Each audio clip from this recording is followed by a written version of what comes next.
আমাৰ নামনি অসম সংখ্যালঘু সংগ্ৰাম পৰিষদ নামৰ আমি সংগঠন এটা জন্ম দিছোঁ আৰু ইয়াৰ আহ্বায়ক কমিটি ইতিমধ্যে আমি বনাইছোঁ আৰু যোৱা 23/3/2025 তাৰিখত আমাৰ যুৱ সমাজৰ আহ্বানত ধুবুৰী জিলাৰ ঐতিহাসিক পানবাৰীত ৰঙামাটি মছজিদৰ সন্মুখত এখন সাধাৰণ সভা অনুষ্ঠিত কৰিছিলোঁ আৰু উক্ত সাধাৰণ সভাত আমি এই নামনি অসম সংখ্যালঘু সংগ্ৰাম পৰিষদ নামৰ কেন্দ্ৰীয় কমিটি গঠনৰ এটা চিন্তা চৰ্চা কৰিছিলোঁ আৰু তাতে আমি আহ্বায়ক কমিটি এখন বনাইছিলোঁ 11 জনীয়া আৰু য'ত আমি ৰাভা বড়ো আৰু বাঙালী সকলো জনগোষ্ঠী মানে 7টা জনগোষ্ঠীৰ মানুহক আমি লগত ৰাখিছোঁ। এই কাৰণে ৰাখিছোঁ আমাৰ অসমত 7টা লঘু জনগোষ্ঠী আছে, সেই জনগোষ্ঠীক লৈ আমি এই সংখ্যালঘু নামনি অসম সংখ্যালঘু সংগ্ৰাম পৰিষদ গঠন কৰিছোঁ আৰু আমাৰ কেন্দ্ৰীয় কমিটি নামনি অসম ভিত্তিক যি কেন্দ্ৰীয় কমিটি সেই কমিটিখন আজি আমি আনুষ্ঠানিকভাৱে ঘোষণা কৰিবলৈ ইয়াত উপস্থিত হৈছোঁ। আপোনালোকে নিশ্চয় জানে যে অসমত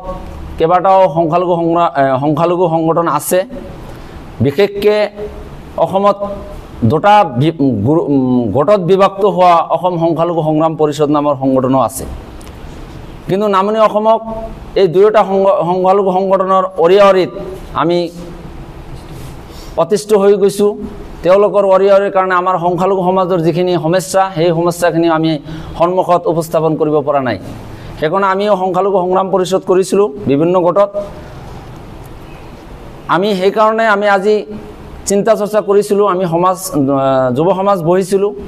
আৰু ঐতিহাসিক পানবাৰী মছজিদক আমি সাক্ষী হিচাপে লৈছোঁ যে আমি নামনি অসমৰ সংখ্যালঘু ৰাইজৰ হৈ মাত মাতাৰ কাৰণে আমি সিদ্ধান্ত লৈছোঁ আৰু নামনি অসম সংখ্যালঘু সংগ্ৰাম পৰিষদ নামৰ এই আহ্বায়ক কমিটি গঠন কৰিছিলোঁ আৰু আজি আনুষ্ঠানিকভাৱে সেই কমিটিৰ সভাপতি নিৰ্বাচিত কৰিম আৰু আজি আমি সেই কথাখিনি কোৱাৰ কাৰণে আপোনালোকক ইয়াত আহ্বান জনাইছোঁ। আমাৰ নামনি অসম সংখ্যালঘু সংগ্ৰাম পৰিষদৰ আমি সভাপতি হিচাপে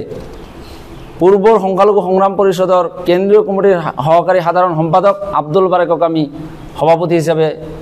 নিৰ্বাচিত কৰিছোঁ। আব্দুল বাৰেক। তাৰপিছত আমি অঞ্জালু ব্ৰহ্ম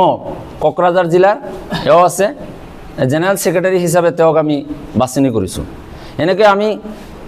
11 জনীয়া এটা কমিটি বনাইছোঁ, তথ্য কমিটি। পৰৱৰ্তী সময় আমি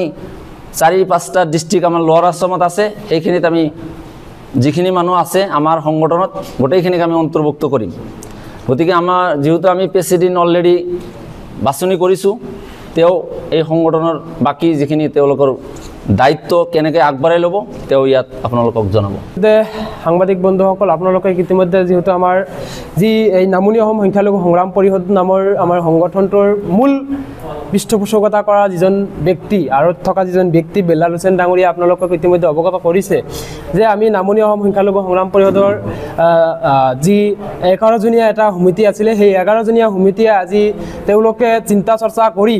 মোক কেন্দ্ৰীয় সমিতিৰ সভাপতি হিচাপে নিৰ্বাচিত কৰিছে আৰু নিৰ্বাচিত কৰাৰ পিছত আমি আজি আপোনালোকৰ এই অভয়পুৰীয়া ঐতিহাসিক যি অভয়পুৰী আপোনালোকৰ প্ৰেছ ক্লাব, এই প্ৰেছ ক্লাবত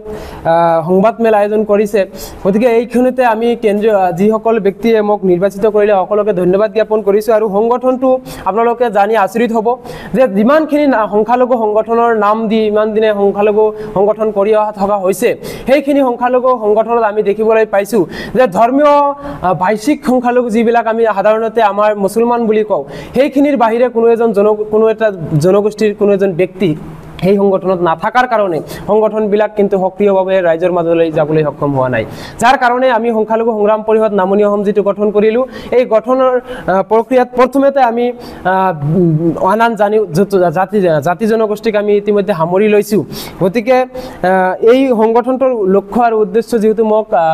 তেওঁলোকে ইতিমধ্যে লিখি দিছে, গোটেইখিনি যিহেতু সংবাদ মাধ্যমৰ আগত কোৱাটো টান হ'ব, গতিকে যিখিনি আমাক তেওঁলোকে উদ্দেশ্য লৈ এই সংখ্যালঘু সংখ্যালঘু সংগ্ৰাম পৰিষদৰ দায়িত্ব অৰ্পণ কৰিছে সেইখিনি নিষ্ঠা সহকাৰে অনাগত দিনত কাম কৰি যাবলৈ চেষ্টা কৰিম আৰু আপোনালোকক মাধ্যম যোগেদি আমি এটা আহ্বান জনাম যে আমাৰ সংখ্যালঘু সংগ্ৰাম পৰিষদ নামনি অসম যিটো আমি গঠন কৰিলোঁ এই গঠনৰ জৰিয়তে সংখ্যালঘু ৰাইজৰ সকলো ক্ষেত্ৰত আমি মাত মাতিবলৈ চেষ্টা অব্যাহত ৰাখিম আৰু সকলোৰে সহায় সহযোগিতা কামনা কৰিছোঁ সেইটোৱে উদ্দেশ্য হৈছে আপোনালোকে যদি এতিয়া আপোনাৰ অঞ্জালু বৰ্ম তেখেতৰ কথাটো যদি যায় তেখেতৰ ঘৰটো আপোনাৰ কোকৰাঝাৰৰ টিপকেইত সেই টিপকেইত আমি দেখিবলৈ পাইছোঁ যি ঠাইত আমাৰ বেছিভাগেই আমাৰ জনজাতীয় লোক যে বেছিভাগেই আমাৰ ৰাভা তেনেকুৱা ধৰণৰ লোক কিন্তু তাতে আমি দেখিবলৈ পাইছোঁ যে ক'ৰবাত জাকাৰৰ সুবিধা নাই ক'ৰবাত কোনো ধৰণৰ সুবিধা নাই কিন্তু সেই ক্ষেত্ৰত আমি দেখিবলৈ পাইছোঁ যে আমাৰ যিসকলে সংখ্যালঘু সংগঠনৰ নাম দি যিসকলে সংগঠন কৰি আছে তেওঁলোকে কিন্তু সেইখিনি বিষয়ে কেতিয়াও উত্থাপন নকৰে এই আমাৰ অঞ্জালু বৰ্মৰ দৰে আমাৰ ডিমান বৰ্মৰ দৰে আপোনাৰ চিৰজ্যোতি ৰাভাৰ দৰে যিসকল ব্যক্তি তেওঁলোকক লৈ কিন্তু তেওঁলোকে মাত মাতাৰ কোনো পৰিলক্ষিত হোৱা নাই কিন্তু আমাৰ নামনি অসম সংখ্যালঘু সংগ্ৰাম পৰিষদৰ এটা উদ্দেশ্য থাকিব যে অকল মুছলমান বুলি নহয় সংখ্যালঘু মানে অসমত বসবাস কৰা 7টা জনগোষ্ঠীয়ে সংখ্যালঘুত অন্তৰ্ভুক্ত হৈ আছে গতিকে সকলোৰে হকে আমি সমান দায়বদ্ধতাৰ হকে বিশেষভাৱে কাম কৰিম আৰু তেওঁলোকক অগ্ৰাধিকাৰটো আমাতকৈ বেছি দিব লাগিব কিয়নো যে আমি তেওঁলোকৰ হকে মাত মাতিলেহে তেওঁলোকে উন্নতি হ'ব পাৰিব আৰু আমাৰ হকে তেওঁলোকে মাত মাতিলেহে আমি জাতি জনগোষ্ঠী সকলে ঐক্যবদ্ধভাৱে কাম কৰিব যাব পাৰিম সেই উদ্দেশ্য ৰাখিছোঁ আৰু ইয়াতে আমি উদ্দেশ্য এটা ৰাখিছোঁ যে সকলো জাতি ধৰ্মৰ মানুহৰ লাঞ্ছিত বঞ্চিত নিৰ্যাতিত যিসকল সংখ্যালঘু ৰাইজ আৰু তেওঁলোকৰ প্ৰাপ্য অধিকাৰ সেই অধিকাৰসমূহক লৈ যাতে আমি সকলো সময়ত নিষ্ঠা সহকাৰে মাত মাতিব পাৰোঁ তাৰ কাৰণে আমি সদায় দায়বদ্ধ সহকাৰে কাম কৰি যাম যিকোনো খবৰৰ বাবে যোগাযোগ কৰক 7099017330 লগতে 7099017110 নম্বৰত